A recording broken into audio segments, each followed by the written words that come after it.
श्रीमद् भगवद गीता के पास आपके हर प्रश्न का उत्तर है। चाहे आपकी कोई भी परेशानी हो, कोई भी इच्छा हो, श्रीमद् भगवद गीता आपके हर प्रश्न का उत्तर देती है, आपकी हर समस्या का हल देती है। चाहे वो परेशानी आपके मन की हो या धन की हो या आपके शरीर की हो या आपके रिश्तों की हो, आपको अपनी हर समस्या का उत्तर श्रीमद् भगवद गीता में जरूर मिलेगा। आज हम उसी श्रीमद् भगवद गीता के ऐसे 11 अनमोल उपदेश आपको बताएंगे जो आपकी पूरी जिंदगी बदल देंगे। बस आप इन बातों को वीडियो के अंत तक ध्यान से सुनिए। जो भी व्यक्ति इस वीडियो को अंत तक सुनेगा, उसे अपनी जिंदगी, उसे अपनी हर परेशानी का हल अवश्य मिलेगा। उसे अपनी जिंदगी में जो कुछ भी चाहिए वो उसे जरूर मिलेगा। श्रीमद् भगवद गीता का सबसे पहला उपदेश यही है कि कोई अगर आपका अपना है या कोई आपसे बड़ा है तो उसका अपने प्रति गलत व्यवहार कभी भी सहन नहीं करना चाहिए। ये गीता का उपदेश हमारी जिंदगी से भी जुड़ा है। हम भी अपने मन की अधिकतर तकलीफों को ये सोचकर जिंदगी भर सहते रहते हैं कि ये तो मेरा अपना है, ये तो मेरा बड़ा है, इसको हम कैसे कुछ कह सकते हैं। हम अगर नहीं सहेंगे, कुछ कह देंगे तो हमारे रिश्ते ही खराब हो जाएंगे, हमारे रिश्ते ही समाप्त हो जाएंगे। पर सोचने की बात यह है कि उस व्यक्ति को आप अपना कैसे मान सकते हैं जो आपकी तकलीफों की वजह हो। अपना तो वो होता है जो हमारी तकलीफों को दूर कर दे। तो गीता का ये उपदेश है कि किसी को भी अपना फायदा मत उठाने दो, किसी को भी खुद पर जुल्म मत करने दो, क्योंकि आप जितना सहेंगे लोग आपको उतना सहने के लिए और मजबूर करेंगे। गीता का पहला अध्याय जिसका नाम अर्जुन विषाद योग और दूसरा अध्याय जिसका नाम सांख्य योग है, उसके आरंभ में अर्जुन ने श्री कृष्ण के आगे अपना दुख प्रकट किया है कि हे केशव, मैं कौरवों से कैसे युद्ध कर सकता हूँ, ये सब तो मेरे अपने ही हैं। मैं कैसे भीष्म पितामह और द्रोणाचार्य से युद्ध करूंगा, क्योंकि वो दोनों मेरे पूजनीय हैं। इसलिए इन गुरुजनों को मारने से तो अच्छा है मैं भिक्षा के अन्न को खाकर अपने जीवन का गुजारा करूं। और जिन कौरवों से मैं युद्ध करने जा रहा हूं वो सब धृतराष्ट्र के पुत्र मेरे भाई ही हैं, मेरे अपने ही हैं। इन सबको मारने से अच्छा है कि मैं सन्यासी बन जाऊं। तो श्री कृष्ण ने अर्जुन से कहा कि यहां कौन अपना है और कौन पराया है। जो अधर्म करता है उसके साथ युद्ध करना तुझे मोक्ष और मुक्ति देगा। तू अपने इस मन के मोह को त्याग दे, नहीं तो सारा जग तेरी निंदा ही करेगा, तुझे डरपोक कहेगा। बात अपने पराये की नहीं है, बात धर्म और अधर्म की है, बात सही और गलत की है। अगर तू गलत को सहेगा, उसका अंत नहीं करेगा, तो गलत करने वाले को और बल मिलेगा, वो और भी गलत करेगा। इसीलिए मन के मोह को त्याग करके तू युद्ध कर। महाभारत की एक और कहानी भी है। जब अर्जुन के पुत्र अभिमन्यु की युद्ध में मृत्यु हो जाती है तब अर्जुन बहुत दुखी होता है, रोने लगता है। वो श्री कृष्ण से कहने लगा कि मेरा पुत्र अभिमन्यु मर गया है, मैं ये दुख बिल्कुल भी सहन नहीं कर सकता, मैं भी अपने आप को समाप्त कर लूंगा। फिर भगवान श्री कृष्ण उसे आत्माओं के लोक में लेके गए, जहां अभिमन्यु आनंद से बैठा हुआ था। क्योंकि उसने क्षत्रियोचित व्यवहार किया, इसलिए उसे उत्तम पद की प्राप्ति हुई। जब अर्जुन अभिमन्यु के पास रोते रोते पहुंचा, अपने पुत्र को देखकर अर्जुन बहुत प्रसन्न हुआ। उसे गले से लगाकर कहने लगा कि हे पुत्र, तेरे बिना तो मैं जी ही नहीं सकता, मैंने तो अपने जीवन की आशा का ही त्याग कर दिया है। तो अभिमन्यु कहने लगा कि आप कौन हैं? अर्जुन बोला, मैं तेरा पिता हूं, तू मेरा पुत्र है अभिमन्यु। तो अभिमन्यु कहने लगा कि कौन पिता कौन पुत्र, मेरे हजारों जन्म हुए हैं, किसी जन्म में आप मेरे पिता बनते हैं और किसी जन्म में मैं आपका पिता बनता हूं। आत्मा का न कोई माता होता है न कोई पिता होता है। जब अर्जुन ने देखा कि मेरा पुत्र मुझे पहचान भी नहीं रहा तो उसका सारा मोह खत्म हो गया। इसलिए गीता के इस उपदेश को ठीक से समझ लो कि यहाँ कोई अपना पराया नहीं है। जो बुरे वक्त में, तकलीफ के वक्त में हमारा साथ दे, सिर्फ वही हमारा अपना है, बाकी सब पराये हैं। गीता का दूसरा उपदेश यह है कि जो चला गया है कभी उसका दुख मत करो, और जो आने वाला है उसकी बिल्कुल भी चिंता मत करो। जब महाभारत का युद्ध चल रहा था तब अर्जुन ने श्री कृष्ण से कहा कि कि अगर यह युद्ध हुआ तो करोड़ों लोग मारे जाएंगे। जो सैनिक और योद्धा इस युद्ध में मारे जाएंगे उनकी स्त्रियों का क्या होगा, समाज कैसे आगे बढ़ेगा। और भी बहुत सी बातें अर्जुन ने विस्तार से कही हैं। तो भगवान श्री कृष्ण ने कहा, अशोच्यानन्व शोचस्त्वम प्रज्ञावादांश्च भाषसे गतासून अगतासूश्च नानु शोचंती पंडिताः। श्री कृष्ण बोले, हे अर्जुन, तू बड़ी बड़ी ज्ञानियों जैसी बातें करता है, लेकिन जो सच में ज्ञानी होता है, वो जो लोग मर चुके हैं, जा चुके हैं या एक दिन जाने वाले हैं, उनकी चिंता नहीं करता है, उनका दुख नहीं करता है।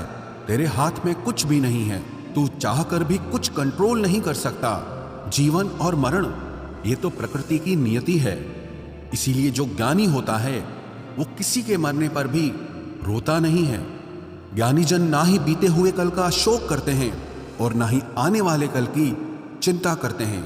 इसीलिए जो होने वाला है वो होकर ही रहता है और जो नहीं होने वाला है वो कभी नहीं होगा। ऐसा निश्चय जिसको समझ में आ जाता है, जिसकी बुद्धि में आ जाता है, उसे कभी कोई चिंता नहीं सताती, कोई दुख नहीं सताता। हमारे सारे दुखों का कारण ही यही है। या तो हम जो वक्त गुजर चुका है उसे सोच सोचकर परेशान होते रहते हैं, या भविष्य की चिंता कर करके खुद को बीमार कर देते हैं, नष्ट कर देते हैं। गीता का ज्ञान हमें यही सिखाता है कि ना तो हम बीता हुआ कल बदल सकते हैं और ना ही आने वाले कल पर कंट्रोल कर सकते हैं। हमारे हाथ में सिर्फ वर्तमान है, सिर्फ आज का ही पल है। हमारा 98% तनाव और चिंताएं भूतकाल और भविष्यकाल के बारे में सोचते रहने से होता है। हम हमेशा उसी में ही जीते रहते हैं, मगर वर्तमान में कभी नहीं जीते, इस पल को कभी नहीं जीते। जब आप वर्तमान का पूरा आनंद लेना सीख जाओगे, तभी आपकी जिंदगी से तनाव कम होगा, चिंताएं खत्म होगी। वर्तमान में जीना एक बहुत बड़ी उपलब्धि है। हमारे हाथ में भी सिर्फ आज का ही पल है। हमें जो भी करना है आज ही करना है। कभी भी ये सोचकर समय को नष्ट नहीं करना चाहिए कि अभी मेरे पास बहुत समय बचा है। एक गुरुजी ने अपने एक शिष्य को पारस का पत्थर दिया। उनका वो शिष्य बहुत आलसी था, हर काम को कल पे टाल देता था। तो गुरुजी ने उसे कहा कि मैं तुझे ये पारस पत्थर दे रहा हूं। इस पारस पत्थर से जब तू लोहे को स्पर्श कराएगा तो वो लोहा स्वर्ण बन जाएगा, सोना बन जाएगा। और ये पारस पत्थर मैं तुझे 1 महीने के लिए दे रहा हूं। जब 1 महीना समाप्त हो जाएगा तब मैं तुझसे ये पत्थर वापस ले लूंगा। तब तक तू इस पत्थर को अपने पास ही रख। गुरुजी का वो शिष्य बाजार में लोहा खरीदने के लिए गया। जब बाजार में वो लोहा खरीदने पहुंचा तो उसे लोहे का वो रेट बहुत महंगा लगा। उसने कहा थोड़े दिन रुक के ले लूंगा, जब लोहे का रेट कम हो जाएगा। पर उसकी बुद्धि में ये बिल्कुल नहीं आया कि इस लोहे को मैं सोना बनाकर बहुत अधिक धन बना सकता हूं। लेकिन उसके मन की सुस्ती, उसके मन का आलस्य, उसकी वजह से उसने उस काम को कल पे टाल दिया। ऐसे ही करते करते पूरा महीना समाप्त हो गया। फिर गुरुजी उस शिष्य के पास आ पहुंचे कि बताओ तुमने कितना सोना बनाया। शिष्य बोला कि मैंने तो अभी सोना बनाना शुरू भी नहीं किया। तो गुरुजी ने कहा मुझे मेरा वो पारस पत्थर वापस चाहिए। शिष्य बोला कि नहीं, मुझे थोड़ा वक्त दीजिए, मैं थोड़ा सोना बनाना चाहता हूं। गुरुजी ने कहा कि ये पारस पत्थर पूरा 1 महीना तेरे पास था पर तू कुछ नहीं कर पाया, लेकिन अब समय समाप्त हो चुका है। ऐसे ही ये हमारा जीवन है, हमारी जिंदगी है और ये समय ही पारस पत्थर है। हम समय के एक एक पल से अपने जीवन को सोना बना सकते हैं, लेकिन हमें ये लगता है कि हमारे पास बहुत समय बचा है, एक दिन जिंदगी को जी लेंगे, एक दिन जिंदगी में खुश हो जाएंगे। लेकिन वो दिन कभी नहीं आता और हम जिंदगी भर भागते रहते हैं, चिंता करते रहते हैं, दुखी होते रहते हैं, लेकिन जिंदगी को जीना, खुश रहना हम भूल जाते हैं। इसलिए गीता का ज्ञान हमें यह सिखाता है कि आप आज में जीना सीखो, इस पल में जीना सीखो। गीता का तीसरा उपदेश यह है कि मौत से डरना बिल्कुल व्यर्थ है। श्री कृष्ण ने गीता में कहा है कि यह संसार मृत्यु लोक है। जिसका भी जन्म हुआ है वो एक दिन जरूर मर जाएगा। जिसका आरंभ हुआ है उसका अंत अवश्य होगा। हम इसे रोक नहीं सकते। जैसे हम रोज कपड़े बदलते हैं, वैसे ही हमारी आत्मा नया शरीर धारण करती है। मृत्यु सिर्फ इस जीवन का एक नया आरंभ है। इस जीवन का अंत नहीं है। आत्मा कभी नहीं मर सकती और ना ही उसे कोई मार सकता है। लेकिन मौत का डर मनुष्य को सबसे ज्यादा लगा रहता है। मौत का दुख भी इंसान को सबसे ज्यादा होता है।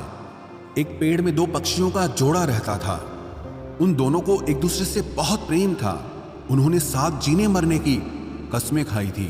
एक दिन वहां एक शिकारी आया और उसने एक तीर चलाकर वहां पेड़ पर बैठे मादा पक्षी को मार दिया। तो वो अकेला नर पक्षी रोने लगा कि मैं तुम्हारे बिना कैसे जी पाऊंगा। तुम्हारी जगह मेरी मृत्यु आ जाती, मेरा जीवन तुमको मिल जाता। वो रो रो के बहुत विलाप करने लगा। इतने में ही उस शिकारी ने दूसरा तीर चलाया और उस नर पक्षी को भी मार दिया। वास्तविकता में ये कहानी हमारी ही है।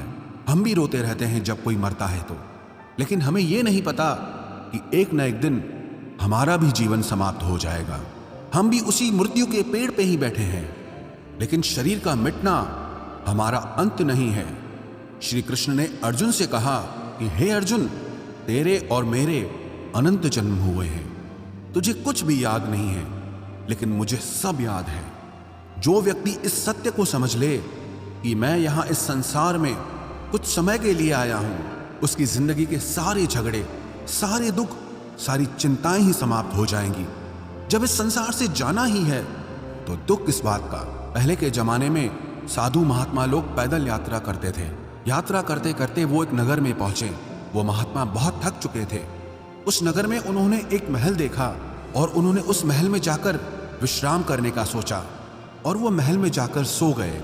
जब उस महल में वहां का राजा पहुंचा तो अपने पलंग पर उस महात्मा को सोता देखकर बहुत हैरान हो गया। राजा उस महात्मा से पूछने लगा कि तुम मेरे महल में कैसे घुस आए और मेरे बिस्तर पर सो रहे हो। महात्मा कहने लगा, ये तुम्हारा महल है? मुझे तो लगा ये धर्मशाला है। तो राजा ने कहा, आपको मेरा महल धर्मशाला कैसे लगा? तो महात्मा ने राजा से प्रश्न किया कि तुमसे पहले इस महल में कौन रहता था? तो वो राजा बोला कि मुझसे पहले मेरे पिता यहाँ पर रहते थे और उससे पहले मेरे दादाजी यहाँ पर रहते थे। तो महात्मा ने फिर प्रश्न किया कि क्या तुम इस महल में हमेशा रहोगे या तुम्हारे बाद कोई और रहेगा? तो राजा कहने लगा कि मेरे बाद मेरा पुत्र इस महल में रहेगा। तो महात्मा राजा से कहने लगे कि जिस जगह पर रहने वाले बार बार बदल जाते हो उसे घर कैसे कह सकते हो? वो तो धर्मशाला ही है। इसीलिए तेरे महल को धर्मशाला समझकर मैं इसमें रात बिताने के लिए आ गया। धर्मशाला जान जग को, जीव सब मेहमान है। मोह किससे मत करो, सब स्वप्न का सामान है। यदि हम भी इस बात को समझ लें कि हम यहाँ कुछ समय के लिए आए हैं, आनंद करने के लिए आए हैं, खुश रहने के लिए आए हैं, तो हमारे सारे दुख ही समाप्त हो जाएं। जब हम अपना मोह यहाँ जमा लेते हैं, अपना दावा यहाँ जमा लेते हैं कि ये मेरा है, इसे मैं छोड़ नहीं सकता, इसके बिना मैं जी नहीं सकता, तो हमारा जीवन दुखों से भर जाता है। इसलिए जीवन में मृत्यु का भय त्याग करके जीवन का प्रतिपल आनंद लेना चाहिए। गीता का चौथा उपदेश, मन और विचारों को कंट्रोल किए बिना जीवन में कभी शांति और सुकून मिलने वाला ही नहीं है। अर्जुन ने श्री कृष्ण से कहा कि मेरा मन सही गलत सब कुछ जानता है, फिर भी मेरे विचार और मेरा मन मुझसे कंट्रोल नहीं होता।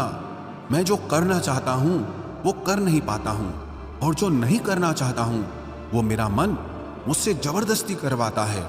इसीलिए मैं बेचैन हो गया हूं, मुझे शांति प्राप्त नहीं हो रही। तो श्री कृष्ण ने अर्जुन से कहा, उसके लिए तुझे अपने मन और विचारों से डिटैच होकर अपने मन और विचारों को सही दिशा में ले जाने की प्रैक्टिस करनी होगी, अभ्यास करना होगा। और ये एक दिन का काम नहीं है। जब तक तू अपने मन और विचारों की गुलामी का त्याग नहीं करता, तब तक तुझे जीवन में कभी शांति नहीं मिलेगी। एक राजा था, वो बहुत बेचैन और परेशान रहता था। एक दिन वो अपने गुरुजी के पास गया और उनसे कहने लगा कि मेरा मन बहुत बेचैन है, मैं बहुत परेशान हूँ, मैंने पूरे संसार को जीत लिया है, सब कुछ है मेरे पास, पर मैं खुश नहीं हूँ, मेरे मन में सुकून नहीं है, शांति नहीं है। तो गुरुजी ने राजा से कहा कि तुम्हारे नगर में अगर कोई ऐसा व्यक्ति है जिसने सुकून को प्राप्त कर लिया है, शांति को प्राप्त कर लिया है, तुम उसका एक बार कुर्ता पहन लो तो तुम्हारे जीवन में भी शांति आ जाएगी। राजा बहुत प्रसन्न हो गया कि ये तो बहुत आसान काम है। वो अपने राजमहल में आया और राजसभा में वो सबसे कहने लगा कि आप लोगों में से जो भी शांत हो चुका हो, जिसे सुकून मिल गया हो, वो अपना कुर्ता मुझे दे दे। वो बदले में जितना भी धन मांगेगा मैं उसे दे दूंगा। सब लोग एक दूसरे का मुंह देखने लगे। पैसों का लालच आया, लेकिन सबको एक दूसरे की सच्चाई पता थी, क्योंकि किसी की जिंदगी में भी शांति और सुकून नहीं था। सब अपना सर झुकाकर वहां पर खड़े हो गए। फिर उस राजा ने पूरे नगर में ढिंढोरा पिटा दिया कि जिसे भी शांति प्राप्त हो चुकी हो, सुकून प्राप्त हो चुका हो, वो मेरे पास आकर अपना कुर्ता दे दे। वो जितना कहेगा उससे उतना ही धन दिया जाएगा। लेकिन एक भी व्यक्ति ऐसा नहीं मिला जिसे शांति प्राप्त हो चुकी हो। वास्तविकता में जब कोई मरता है तब हम कहते हैं कि वो फलां व्यक्ति आज शांत हो गया। कभी किसी जिंदा इंसान के लिए नहीं सुना कि एक जीता जागता इंसान शांत हो गया है। राजा के सैनिक पूरे शहर में ढूंढते रहे। फिर उन्हें पेड़ के नीचे एक महात्मा तपस्या करता दिखा, जिसके चेहरे पे एक शांति थी, सुकून था। वो सैनिक उस महात्मा के पास आकर पूछने लगे कि क्या आपने शांति प्राप्त कर ली है, सुकून प्राप्त कर लिया है? महात्मा ने कहा, मैं पूरी तरह से शांत हूं। तो सैनिक उसे राजा के पास ले आए। राजा ने उस महात्मा से प्रश्न किया कि क्या आपको शांति और सुकून प्राप्त हो चुके हैं? वो महात्मा कहने लगे, महाराज, मैं पूरी तरह से शांत हूं। मुझे कोई चिंता नहीं, मुझे किसी चीज की लालच नहीं, मुझे कोई इच्छा नहीं है। तो राजा भी बहुत प्रसन्न हो गए कि आखिर वो व्यक्ति मिल ही गया जिसे शांति की प्राप्ति हो चुकी है, जिसे सुकून प्राप्त हो चुका है। तो राजा उस महात्मा से कहने लगे कि हे महात्मा, आप कृपया करके अपना कुर्ता मुझे दे दीजिए, बदले में आप जो मांगेंगे मैं आपको दे दूंगा। वो महात्मा कहने लगे कि महाराज, सुकून और शांति तो मुझे मिल चुके हैं, लेकिन क्या करूं, मेरे पास कुर्ता ही नहीं है पहनने के लिए जो मैं आपको दे सकूं। जब राजा ने उस महात्मा की ये बात सुनी कि इस महात्मा के पास कुर्ता भी नहीं है पहनने के लिए, उसके बाद भी ये महात्मा एकदम शांत है, इसके जीवन में सुकून है। मैं सारी जिंदगी धन को जोड़ने में लगा रहा, दुनिया जीतने में लगा रहा, लेकिन मुझे शांति नहीं मिली, सुकून नहीं मिला। क्योंकि शांति और सुकून बाहर की चीज नहीं है, अपने भीतर की चीज है। इसीलिए जब तक कोई व्यक्ति अपने मन और विचारों को कंट्रोल नहीं करता, तब तक उसके जीवन में सुकून और शांति नहीं आती। और गीता का उपदेश हमें यही सिखाता है कि जीवन में शांति चाहिए तो मन को शांत करना सीखो। गीता का 5वां उपदेश यह है कि वासना, क्रोध और लालच सर्वनाश का कारण है, नरक का द्वार है।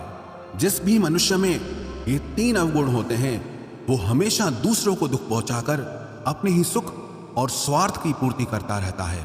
किसी भी चीज की हद से ज्यादा वासना करना और क्रोधी स्वभाव होना और मन में लालच होना उसके जीवन के सुख को समाप्त कर देते हैं, उसके सारे रिश्तों में जहर भर देते हैं। इन्हें नरक का द्वार इसीलिए कहा गया है क्योंकि जिस इंसान में अत्यधिक क्रोध है, लालच है, वासना है, उसका पूरा जीवन जहर से भर जाता है। उसको मरने के बाद नहीं, जीते जी यहीं पर नरक का दर्शन होता है। गीता का 6वां उपदेश यह है कि सब भगवान एक ही हैं, कोई छोटा बड़ा नहीं है। सब एक परब्रह्म परमात्मा के अलग अलग रूप और नाम हैं। श्री कृष्ण ने गीता के 10वें अध्याय विभूति योग में बताया है कि जितने भी जगत के देवी देवता हैं, वो सब मेरी ही विभूति है। मैं ही शिव हूं, मैं ही इंद्र हूं, मैं ही यक्षराज कुबेर भी हूं, मैं ही अग्निदेव हूं। देवताओं के गुरु बृहस्पति भी मैं हूं, समुद्र भी मैं ही हूं, अक्षरों में ओम भी मैं ही हूं, काल का महाकाल भी मैं ही हूं, सारे जगत का नाश, उत्पत्ति और पालन करने वाला भी मैं ही हूं। श्री कृष्ण ने अर्जुन से कहा कि मेरी विभूतियों का कोई अंत नहीं है, इसलिए सब भगवान, सब नाम, सब देवता मेरे ही रूप हैं। इसीलिए तो किसी भी देव या ईश्वर में कभी भेद बुद्धि मत करना, कभी किसी को छोटा बड़ा मत समझना। और गीता का उपदेश हमें यह सिखाता है कभी भी किसी दूसरे के इष्ट को छोटा नहीं समझना चाहिए, या इस बात पर झगड़े फसाद नहीं करने चाहिए कि कौन बड़ा है और कौन छोटा है। गीता का 7वां उपदेश यह है, सुख की इच्छा ही आखिर में हमारे दुखों का कारण बनती है। श्री कृष्ण ने अर्जुन से कहा कि मनुष्य जितना सुखों की लालसा और इच्छा करता है, उतना ही उसकी इंद्रियां सुख भोग में आसक्त हो जाती है, उतना ही इंसान का मन संसार के सुख और आकर्षण का गुलाम बन जाता है। और जितना सुख के पीछे भागेगा उतना ही उसे दुख के अनुभव से भी गुजरना पड़ेगा, क्योंकि ये संसार का नियम ही है। जो चीजें शुरू में मन को बहुत आकर्षित करती हैं बाद में बहुत दुख देती हैं, और जो चीजें शुरू में मुश्किल लगती हैं, कठिन लगती हैं, बाद में हमें बहुत काम आती हैं। गीता का 8वां उपदेश यह है, जो भी मनुष्य दुनिया के सारे सहारे छोड़कर सिर्फ भगवान को ही अपना सहारा मान लेता है, उसकी हर जरूरत वो ईश्वर पूरी करता है, उसकी हर प्रकार से रक्षा वो परमात्मा ही करता है।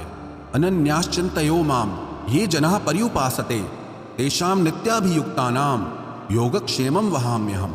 जो भी व्यक्ति मुझे ही अपना सहारा मानता है उसका योगक्षेम मैं वहन करता हूँ। योगक्षेमं वहाम्यहम् अर्थात जो चीज नहीं मिली है उसकी प्राप्ति कराना उसका नाम योग है, और जो चीज जीवन में मिली हुई है उसकी रक्षा करना उसका नाम क्षेम है।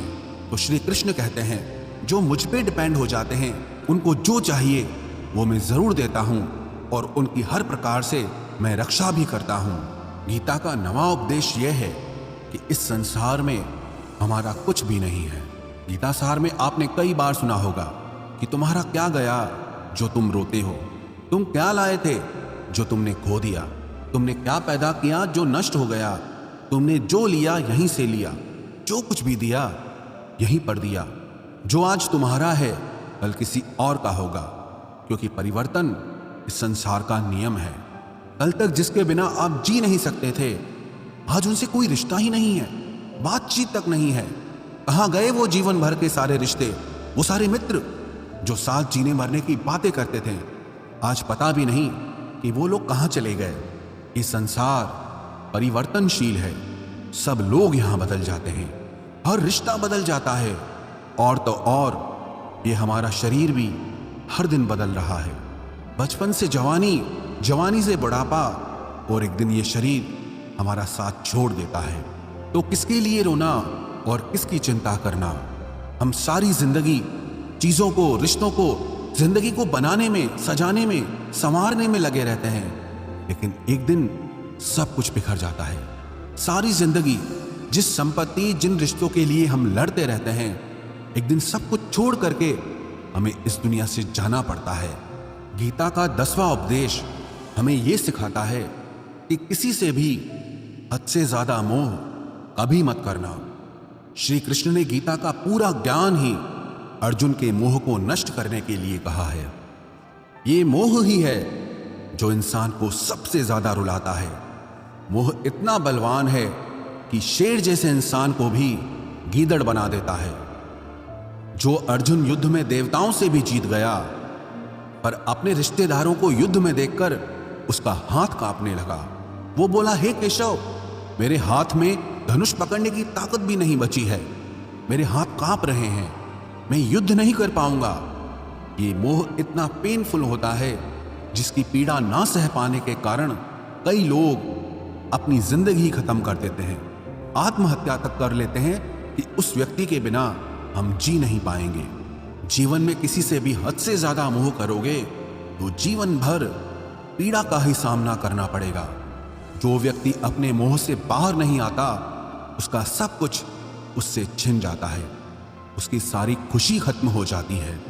इसीलिए गीता का ज्ञान बार बार यही सिखाता है कि अपने मन के मोह को त्याग करके आप बलवान बनो, बुद्धिमान बनो, सत्य के दर्शन करो कि वास्तविकता क्या है। क्योंकि हमारा मोह हमें हमेशा झूठ ही दिखाता है, झूठ पे ही विश्वास दिलाता है और दिल में झूठी उम्मीदें जगाता है, और ये ही हमारे दुखों का सबसे बड़ा कारण है। हम ही मोह कर लेते हैं, हम ही लोगों से उम्मीदें लगा बैठते हैं, पर वास्तविकता बिल्कुल अलग होती है। लोग वैसे नहीं होते जैसे हम मान लेते हैं, जैसा हम समझ लेते हैं, क्योंकि मोह के कारण हमें सच्चाई नहीं दिख पाती, लोगों का असली चेहरा नहीं दिख पाता। इसीलिए गीता का उपदेश हमें यह सिखाता है कि जीवन में अगर आनंद और प्रसन्नता से रहना है तो किसी में भी हद से ज्यादा मोह कभी मत करना। गीता का 11वां उपदेश यह है कि इस दुनिया में अगर आए हो तो दुख तो मिलेगा ही मिलेगा। दुख से कभी घबराना मत, दुख से कभी डरना मत। श्री कृष्ण ने गीता में कहा है कि ये संसार दुखालयम अशाश्वतम है, अर्थात ये संसार दुखों का घर है। जैसे औषधालय में औषधि मिलती है, पुस्तकालय में पुस्तकें मिलती है, चिकित्सालय में चिकित्सा होती है, वैसे इस संसार को भी श्री कृष्ण ने एक नाम दिया है, दुखालय, जहां पर दुख मिलता हो। दुख तो यहां हर किसी के जीवन में आता ही है, लेकिन अगर दुख आया है तो सुख भी आएगा। इसीलिए दुख से कभी डरना नहीं चाहिए, क्योंकि ये संसार दुखालय भी है और अशाश्वत भी है। अशाश्वत का मतलब ही यही होता है कि यहाँ परमानेंट कुछ भी नहीं है, यहाँ सब कुछ बदल जाता है। दुख सुख में बदल जाता है और सुख दुख में बदल जाता है। सम्मान अपमान में और अपमान सम्मान में बदल जाता है। खुशी दर्द में और दर्द खुशी में कभी भी बदल जाती है। जीत हार में और हार जीत में जहाँ कभी भी कुछ भी बदल सकता है। कुछ भी परमानेंट नहीं है, ना ही हम परमानेंट हैं, ना ही हमसे जुड़ी कोई चीज यहाँ पर परमानेंट है, क्योंकि ये संसार अशाश्वत है, शाश्वत नहीं है। यहाँ सब कुछ बदलने वाला है, यहाँ कुछ भी परमानेंट नहीं रहेगा। तो आपका दुख भी परमानेंट नहीं रहेगा, इसीलिए दुख से कभी भी डरना नहीं चाहिए। गीता का ये उपदेश हजारों साल पुराना है, लेकिन आज भी नए से नया है। पूरे विश्व में गीता को सबसे ज्यादा पढ़ा गया है और सबसे कम समझा गया है। श्रीमद् भगवद गीता के ये उपदेश अगर कोई व्यक्ति ठीक से समझ ले और उसे अपनी जिंदगी में उतार ले तो ये पक्की बात है, वो अपनी जिंदगी में जो चाहे वो हासिल कर सकता है। अपने जीवन की हर समस्या से वो एक पल में बाहर आ सकता है। श्रीमद् भगवद गीता के इस दिव्य उपदेश को हमें बार बार सुनना चाहिए, हर रोज सुनना चाहिए। जब भी जीवन में कोई चिंता या परेशानी आए तो एक बार इस उपदेश को जरूर सुन लेना और मन में यह विश्वास रखना कि गीता का ये उपदेश आपकी जिंदगी की हर परेशानी में आपको राह अवश्य दिखाएगा।